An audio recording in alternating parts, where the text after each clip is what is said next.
안녕하십니까, 성도 여러분. 지난 한 주일 동안도 평안하셨습니까? 행복한 안식입니다. 가을이 깊어가고 있는데요.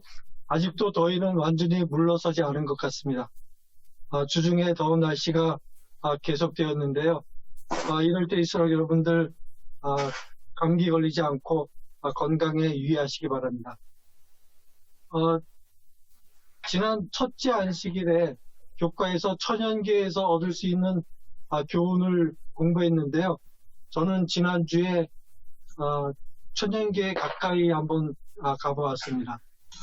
LA에서 북쪽으로 올라가면 한 4시간가량 올라가면 비숍이라는 작은 도시가 있는데요. 그곳에 가면은 단풍들을 구경할 수 있는 그런 아름다운 곳들이 많이 있었습니다. 그곳에 가서 자연 경관을 바라보면서 하나님의 솜씨는 정말 섬세하고 무한하다는 것을 느낄 수 있었습니다.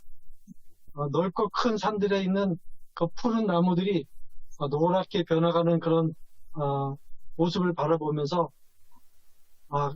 아주 즐거웠고 감탄을 자아냈습니다. 만일 저 나무들의 색칠을 해서 이렇게 색깔을 바꾼다고 할 것 같으면 페인트 혹은 물감이 얼마나 많이 들까 생각도 해보았습니다.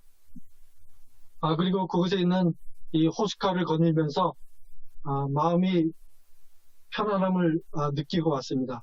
성도 여러분, 천연계 속으로 들어가셔서 하나님의 솜씨를 확인해 보시기 바랍니다. 그리고 그 속에서 우리에게 주는 교훈이 무엇인지 확인하시고 천연계가 주는 평안함을 느껴보시기 바랍니다. 오늘도 교과 토의에 참여하신 분들을 소개해 드리겠습니다. 먼저 홍성진 장로님 나와주셨습니다. 안녕하세요. 황호일 장로님 나와주셨습니다. 안녕하세요. 이신혁 집사님 나와주셨습니다. 예, 안녕하세요. 정은신 집사님 나와주셨습니다. 정은신 집사님? 김조현 집사님 여기서부터 끌어가지고 다시 이어주셔야겠네요. 정은신 집사님이. 아니, 이거를 밑으로 해서 했는데 왜 또? 이제 됐나요?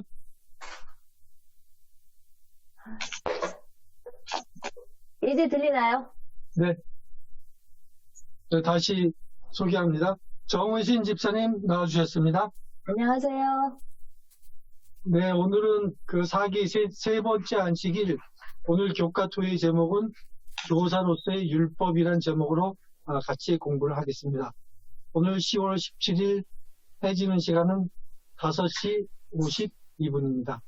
네, 점점 해가 짧아지고 있습니다. 시작하기 전에 기도드리고 시작하겠습니다. 하늘에 계신 아버지, 오늘 교과 공부를 통해서 저희들의 마음과 뜻을 다하고 힘을 다하여 하나님을 사랑하고 경외하는 방법을 배울 수 있도록 도와주시옵소서. 예수님 이름으로 기도합니다. 아멘. 네, 먼저 TMI 실천은 해보세요. 나를 보겠습니다. 먼저 쓰레기나 휴지가 보이면 주워주세요. 두 번째로 누군가에게 성경을 가르쳐 주세요.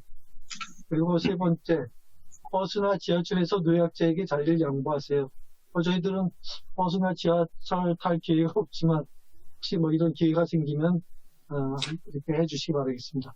또 어려운 것들은 아니지만 또 어려운 것이 아니지만 또 실천하고자 하면 또 어려운 것 같아요. 자, 그러면 먼저 기억절을 정홍신 집사님이 먼저 읽어주시면 감사하겠습니다. 네, 신명기 6장 5절에 있는 말씀입니다. 너는 마음을 다하고 뜻을 다하고 힘을 다하여 내 하나님 여호와를 사랑하라. 네, 감사합니다. 오늘 교과 공부에서는 율법에 대한 순종을 통해서 하나님을 사랑하고 경외하는 법을 배운다는 사실을 깨닫고 세상이 제시하는 성공과는 다른 차원의 형통이 무엇인지, 그리고 고난이 닥칠지라도 예수님이 가르치신 대로 말씀에 순종하는 생애를 살기로 결심하는 시간이 되시기를 바랍니다. 요즘 많은 교회에서 믿음으로 구원을 얻었으니 율법은 순종하지 않아도 된다는 그렇게 가르치는 사람들이 너무 많이 있는 것 같습니다. 제7일 안식일 예수재림 교회에 열심히 다니다가 교회를 나가서 또 그분들이 하는 얘기는 한결같이 율법 순종을 부인하는 그런 모습들을 볼 수 있습니다. 참 이런 것들은 참 위험한 사상이 아닐 수 없습니다. 이번 교과를 통해서 왜 하나님께서는 우리에게 율법을 주셨는지, 율법의 역할은 무엇인지, 또 율법에 대한 순종과 불순종의 결과는 무엇인지, 그리고 가장 중요한 우리는 어떻게 율법에 순종할 수 있게 되는 것인지 함께 공부해 보도록 하겠습니다. 첫째 날 제목입니다. 하나님을 사랑하고 경외함. 경외한다는 것은 신이나 어떤 대상을 두려워하고 우러러보는 그런 마음이라고 합니다. 내 하나님을 사랑하고 경외하라고 하였는데 경외하는 마음은 어떤 것인지 홍성진 장로님께서 설명해 주시면 고맙겠습니다. 네. 오늘은 일요일 과정 하나님을 사랑하고 경외함인데요. 하나님을 사랑하고 경외함에 대하여 이야기하겠습니다.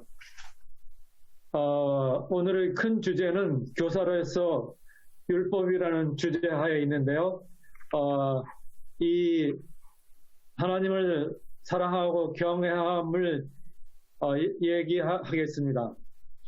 하나님을 사랑하고 경외함은 먼저 율법을 듣고 배우고 알므로 우리들이 마음에 하나님을 어떻게 받아들이냐 하는 것이라 생각합니다. 그래서 율법의 이해와 하나님에 대한 사랑과 경외함이 어떻게 서로 연계되고 어떤 관계가 있는지 생각해 보겠습니다. 율법이 곧 교사라 지침되고 교사 즉 율법은 우리에게 행동 지침을 주고 가르침으로 하나님을 알게 해주고 아울러 아는 것을 넘어 하나님을 사랑하고 경외하게 된다고 말하고 있습니다. 하나님을 사랑하고 경외하는 것은 이렇게 율법을 아는 과정을 거쳐야 하나님을 사랑하고 경외하게 된다는 것입니다. 하지만 또 우리가 알아야 할 것은 하나님을 아는 과정을 거쳤다 해서 자동적으로 하나님을 사랑하고 경외하게 된다는 것이 아닙니다. 그래서 우리는 이 주 과정 즉 첫째는 율법을 듣고 배우고 아는 과정과 둘째는 하나님을 사랑하고 경외하는 과정을 서로 분리해서 생각할 수 있습니다. 첫째는 율법 안에 머물러 있는 과정이고 둘째는 율법을 초월해서 하나님을 사랑하고 경외하는 단계까지 도달하는 과정이라 할 수 있겠습니다. 이 둘째 단계까지 이르기 위하여는 율법을 많이 듣고 배우고 알아 터닝 포인트를 가져야 가능하다고 생각합니다. 사도 바울이 율법 안에서 바리새인 중에 바리새인이었는데 하나님 예수님을 사랑하고 경외함으로 진정한 그리스도인이 되었다는 것을 보아도 알 수 있습니다. 모세는 신명기에서 이스라엘 미래 세대에게 구하는 말씀에서 배우는 과정은 먼저 말씀을 듣는 것이고 다음으로 경외하게 된다고 강조하고 있습니다. 율법을 듣고 배우는 과정에서 하나님의 위대함을 알고 하나님을 더욱더 사랑하고 경외하게 됩니다. 우리가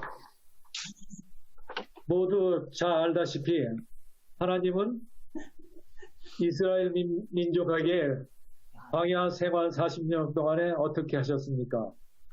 그들에게 율법을 주셨고 생수와 만나를 주고 밤에는 불기둥으로 낮에는 구름 기둥으로 이끄셨고 놋뱀을 쳐다봄으로 남을 얻게 하셨습니다.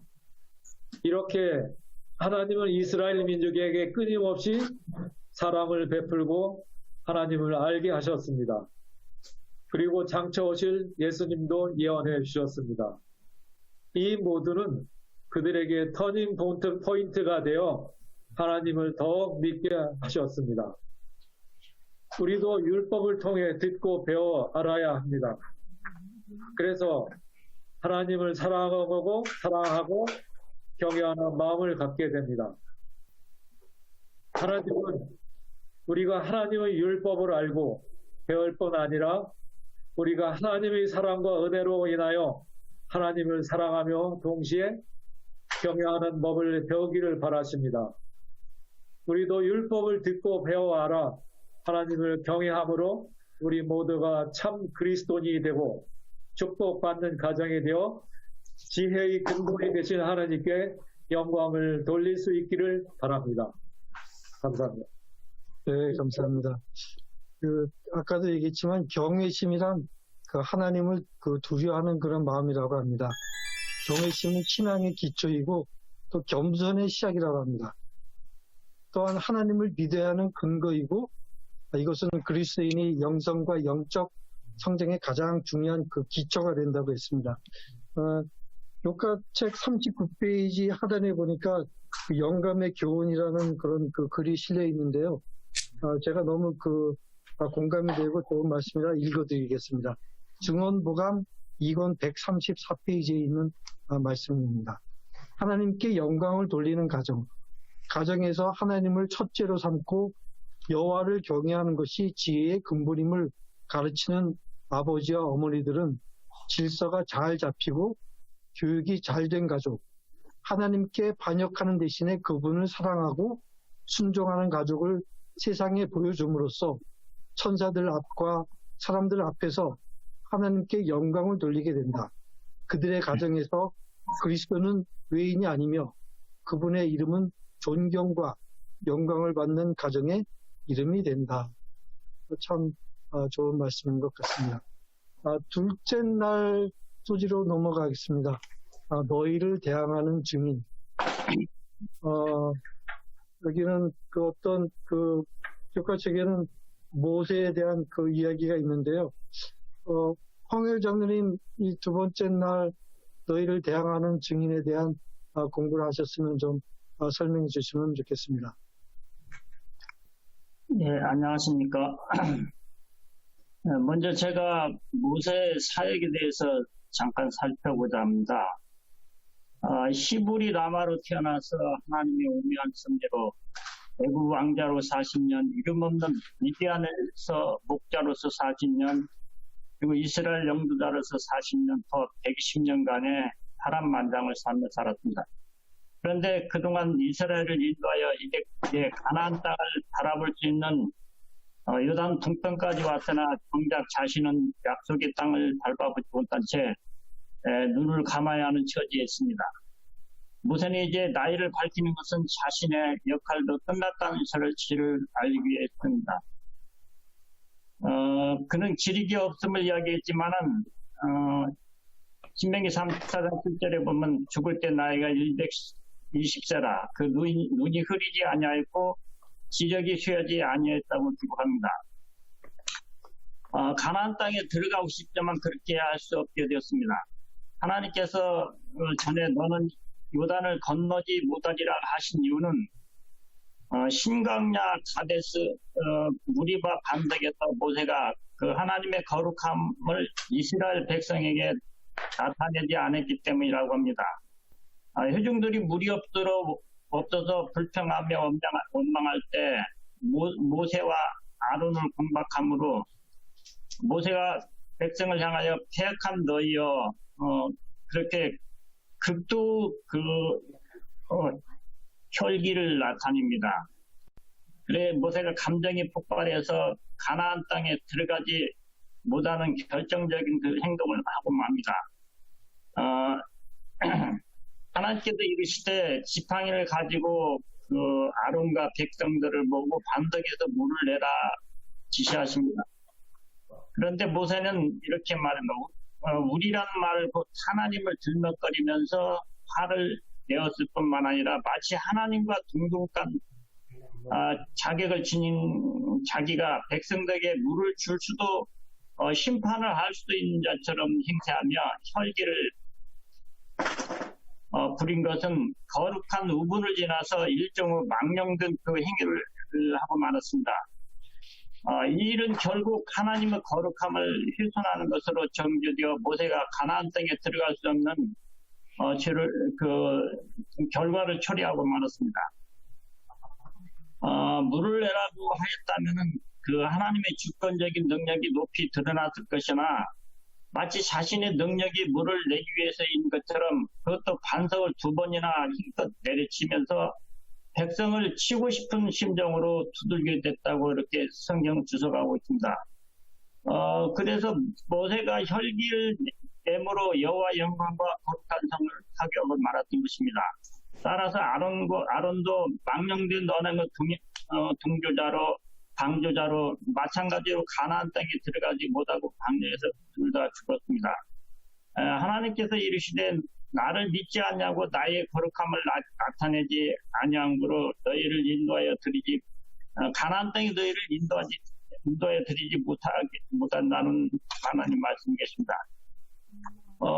모세와 아론을 백성을 가나안 땅으로 인도할 수 있는 그 영예를 박탈당했을 뿐만 아니라 큰 비극의 결과를 가져왔습니다.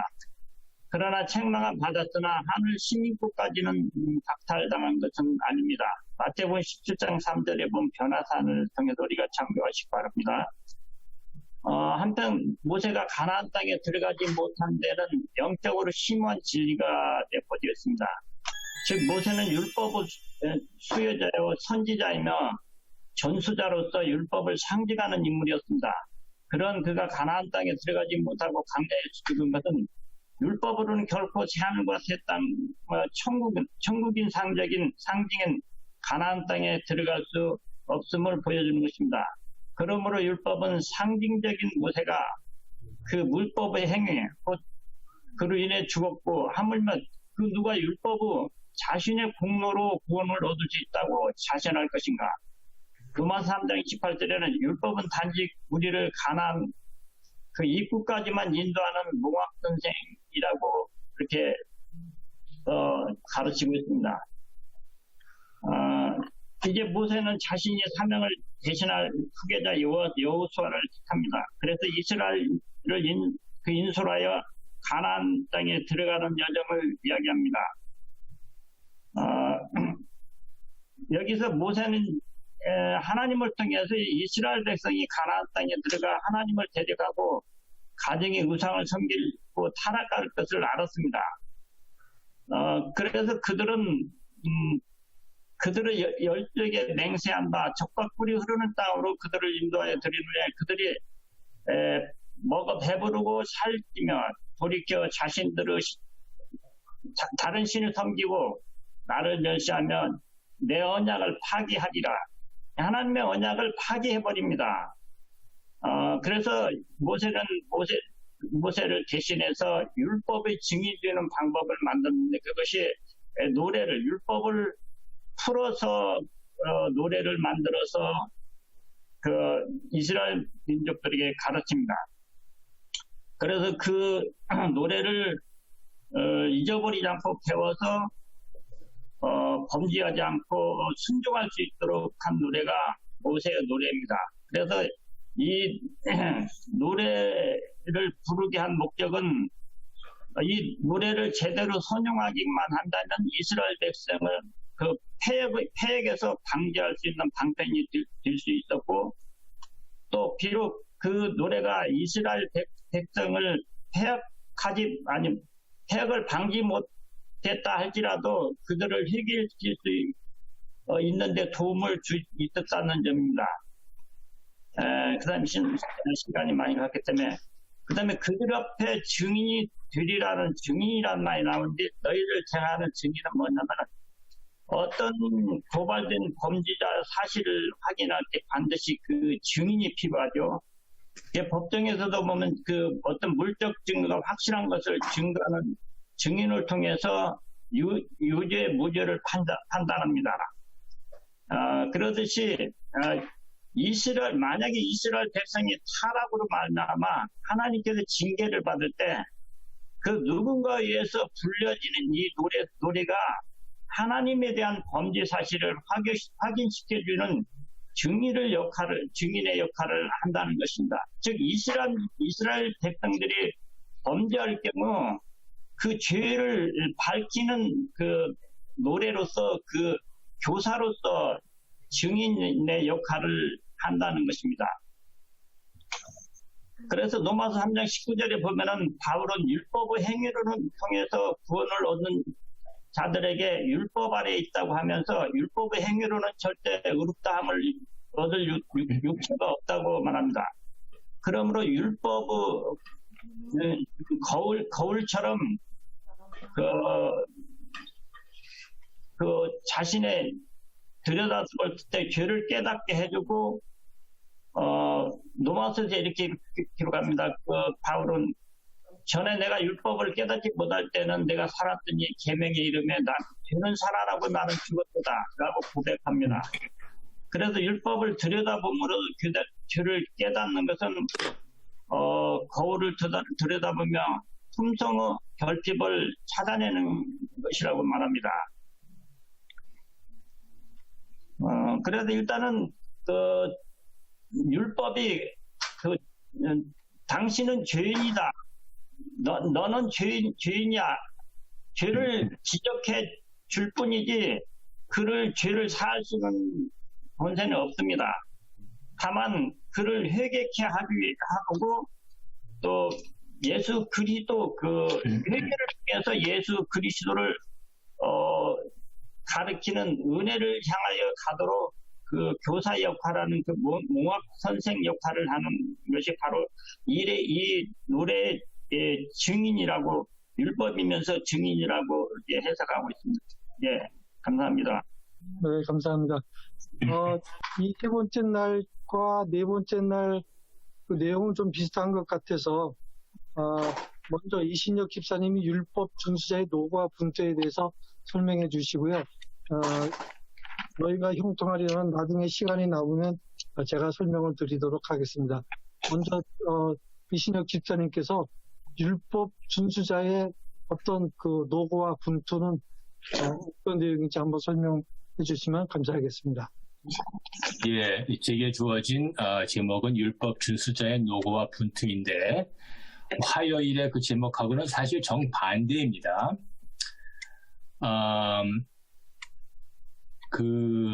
제가 볼 때 의대는 병리학이라면 신학은 율법이라고 정리를 합니다.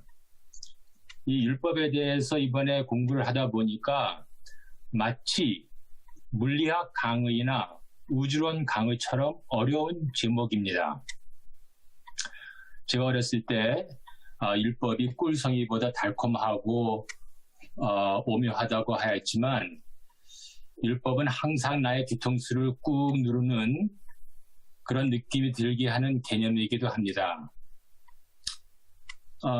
제가 성장 때 이 율법, 그러니까 주님의 말씀, 그 율법은 세 권으로 나뉘어 있었습니다. 구약이 있었고 신약이 있었고 예언의 신이 있었어요. 그 꿀성이보다 달콤한 그 생명의 말씀들을 섭취하면서 성장한 접니다. 그 말씀들이 저의 뼈와 살이 되었고 저의 지식과 의식이 되었으며 그리고 저의 가치와 표준을 세웠습니다. 그래도 여전히 제기 힘든 것은 율법입니다. 그리고 율법을 따르려는 SDA 준수자들에게는 노고와 분투가 항상 있을 것이라고 수요일은 말하고 있습니다.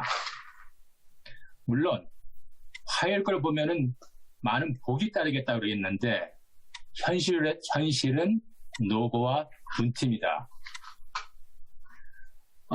이 법을 보면은 이 법은 분주해요. 법은 여러 가지 감투를 쓰고 있는 것 같아요.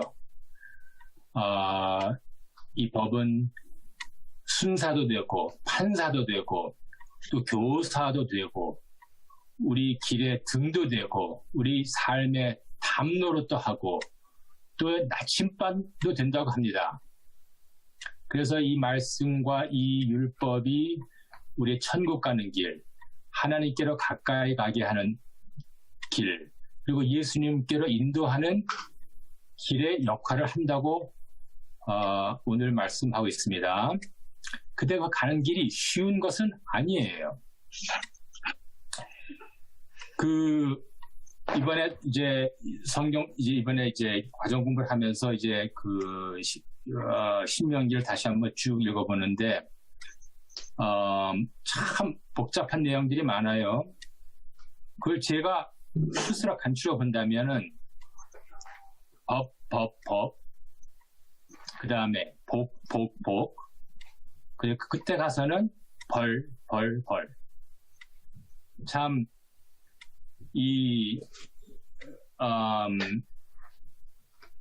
구약의 이 율법은, 참 까다롭기도 하고, 여러 조건적인 복도 있고, 벌들이 나열되어 있습니다. 그리고 그 과정책의 첫 번에 히스기야라는 어떤 왕이 율법을 잘 지켜서 형통하였다고 하였는데 그것은 사실 한 샘플이었지만 다 그렇지는 못했어요. 우리들도 알지만 우리의 인생 모든 교인의 생활에는 노고와 분투가 있습니다.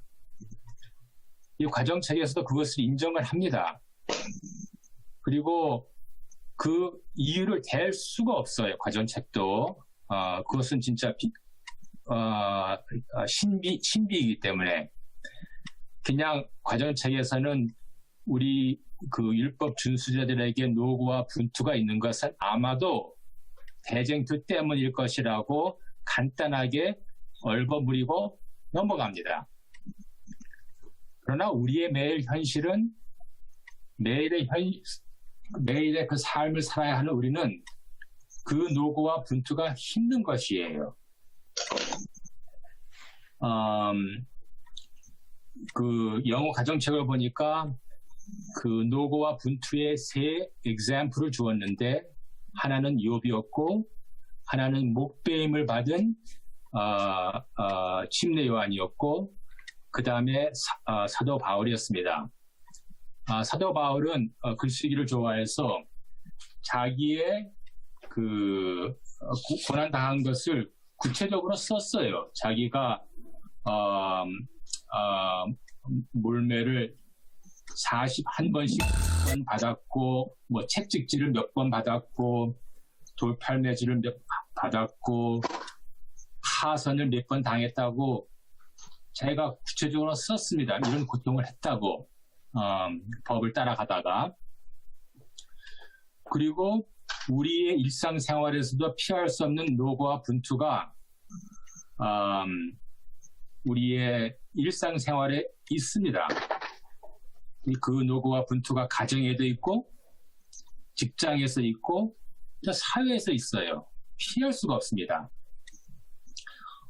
우리가 아침 저녁으로 구약 신약 읽고 예언의 시 읽고 명상하기도 하고 하지만 복이 따르는 때가 있고 또 벌이 따르는 때가 있고 그리고 항상 노고와 분투입니다. 그것이 삶의 현실이에요.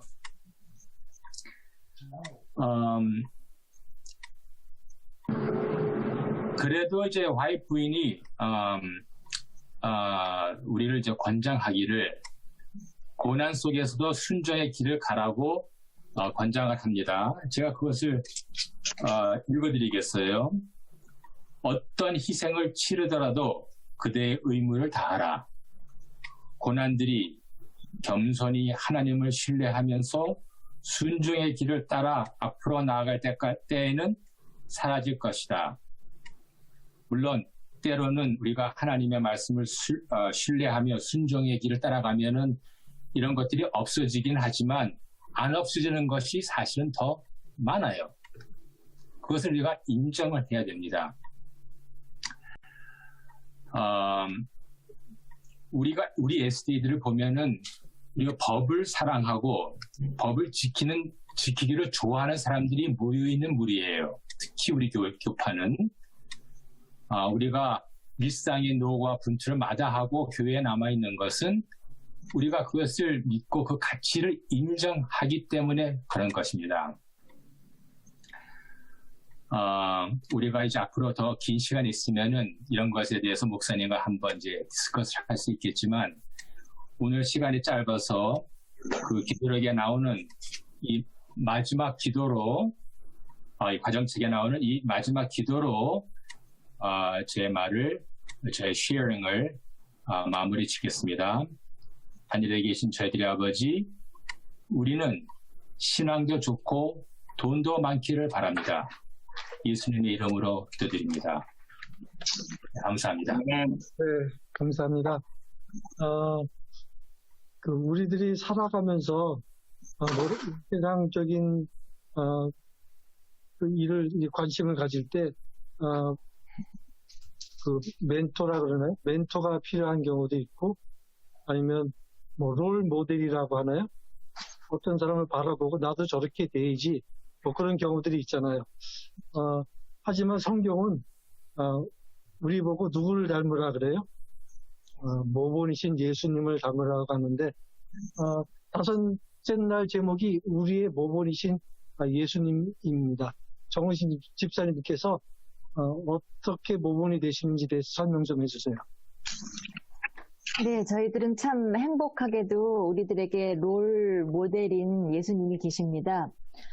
예수님께서는 율법에 완전히 순종하셨다고 그랬어요.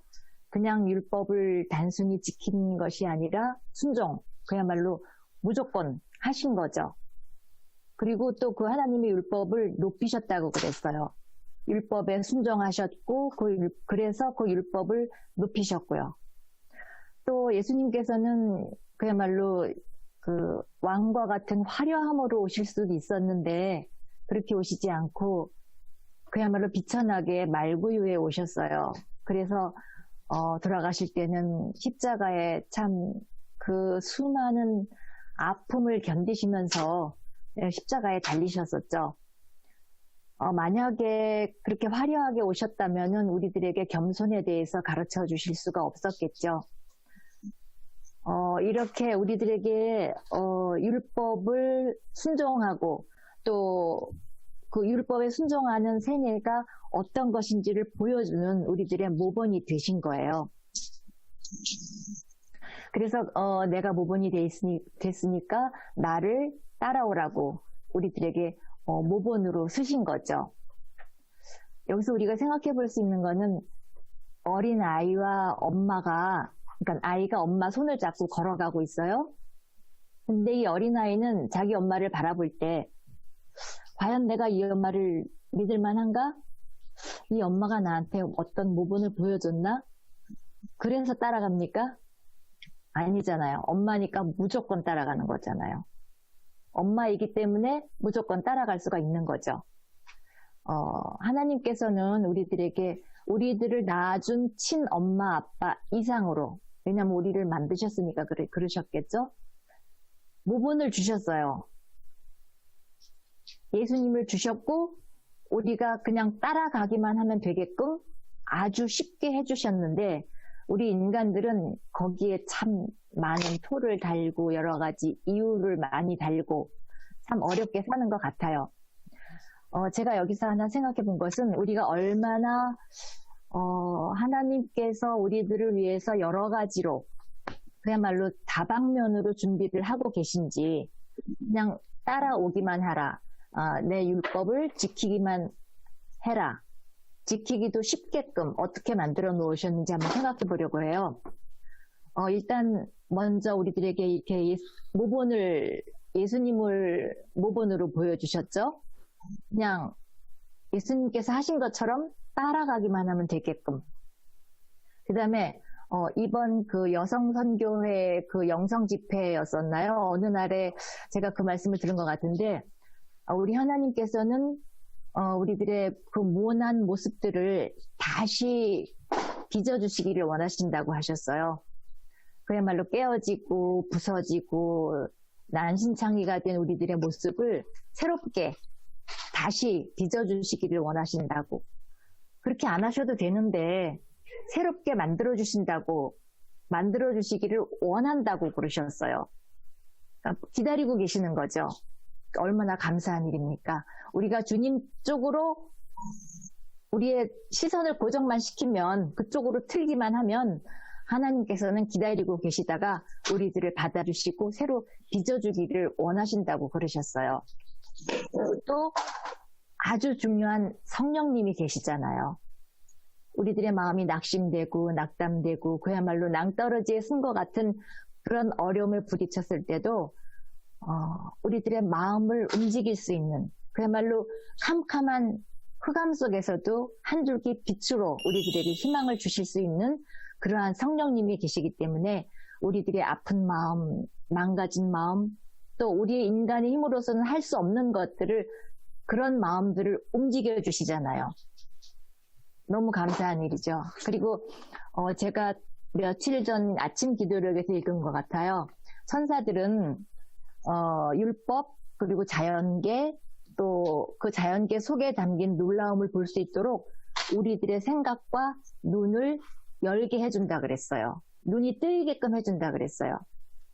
그러니까 우리가 율법을 지키기, 또 여러 가지 하기가 참 힘들고 어렵고 내 현실로서는 도저히 불가능한 것 같은 그러한 생각을 하기가 참 쉽고 그렇게 되기가 쉬운데, 우리들의 생각을, 우리들의 초점을 하나님께만 맞춘다면, 우리가 그 율법에 순종하기를 원한다고 마음만 굳게 먹으면, 이렇게 우리의 모본이신 예수님이 계시죠? 또 우리를 새롭게 빚어주시기를 원하시는 하나님이 계시죠? 또 기다리시죠? 그 다음에 성령님이 계셔서 우리들의 마음을 움직이시잖아요. 그리고 천사들을 또 보내셔서 우리들을 눈을 뜨게끔 도와주신다고 그랬어요. 그러니까 우리는 마음만 굳게 먹으면 이렇게 여러 가지로 도와주시는 하나님이 계시기 때문에 참 감사한 것 같아요. 네, 감사합니다. 네, 고맙습니다. 이제 시간적으로는 결론을 좀 내려야 될 것 같습니다. 성경은 우리가 율법에 순종하면 형통하게 될 것이라고 약속하고 있습니다. 왜냐하면 율법은 우리로 하여금 하나님을 경외하도록 또 사랑하도록 가르치고, 우리가 자신의 잘못을 돌아보며 구주의 필요성을 느끼도록 이끌기 때문이라고 합니다. 비록 그것이 세상이 가르치는 성경과는 다른 차원이지만 예수님도 친히 율법에 순종하는 생애를 우리에게 모본으로 보여주셨습니다. 이 세상에 살다 보면 하나님께 순종하는 사람들의 삶이 형통하지 못한 경우도 많이 보아왔기 때문에 때로는 저희들이 이렇게 자문하게 될 때도 있어요. 과연 성경은 약속대로 하나님의 율법을 순종하면 형통하게 되는 것일까? 물론 대답은 네, 예스이지만 그 대답에 동의하기 위해서는 세상적인 그런 관념의 형통이 아니라 성경적인 개념에 말하는 형통이 무엇인지를 알아야 될 것 같습니다.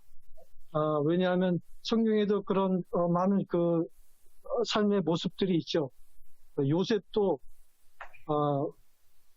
그 형들에 의해서 이렇게 팔려가고, 또 이역만리 타국에서 노예가 돼서 그런 비참한 삶을 살고 있는데, 과연 그런 삶이 형통한 삶이라고 말할 수 있을까? 그 자신이 이렇게 충성해서 그 집에서 최선을 다해서 일을 했는데 결과는 또 감옥에 갇히게 되고, 그런 삶이 정말 형통한 삶이었을까? 이런 생각을 해보게 되고요. 또 다니엘의 세 친구, 정말 법대로 율법대로 살고자 노력을 했는데 그 친구들이 어떻게 됐어요? 또 풀무불에 들어가게 됐잖아요. 이러한 과정이 과연 형통한 것일까?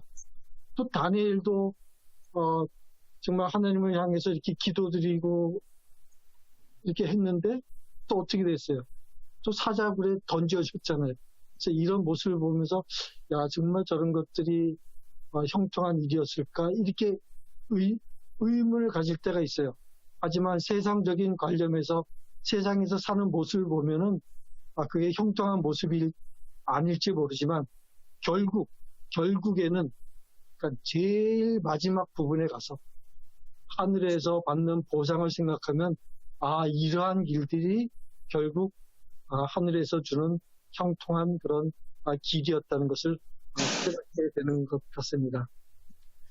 장로님, 제 생각에 시간이 되는지 모르지만 네, 말씀해 주세요. 하나님이 이스라엘 백성들에게 그 형통하고 여러 가지 복을 준 것은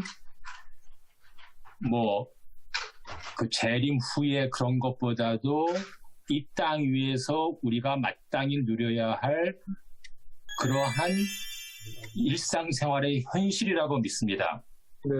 그러니까 하나님이 막연히 나중에, 그러니까 엄마가 나중에 네가 다 크면 해줄게 그런 것이 아니고 하나님이 우리를 창조하실 때 물질적으로 창조하셨잖아요, 우리한테.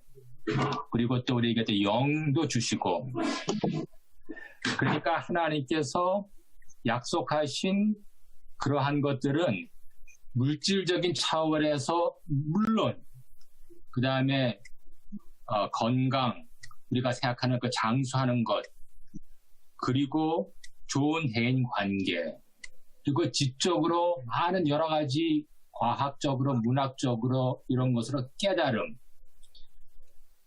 그리고 또 이웃과 잘 어울리는 것들, 이러한 것을 성경에서 말하는 형통이라고 느껴지는 것 같아요. 너무 이대로 다 미루다 보면 우리가 현실을 묵인하게 되고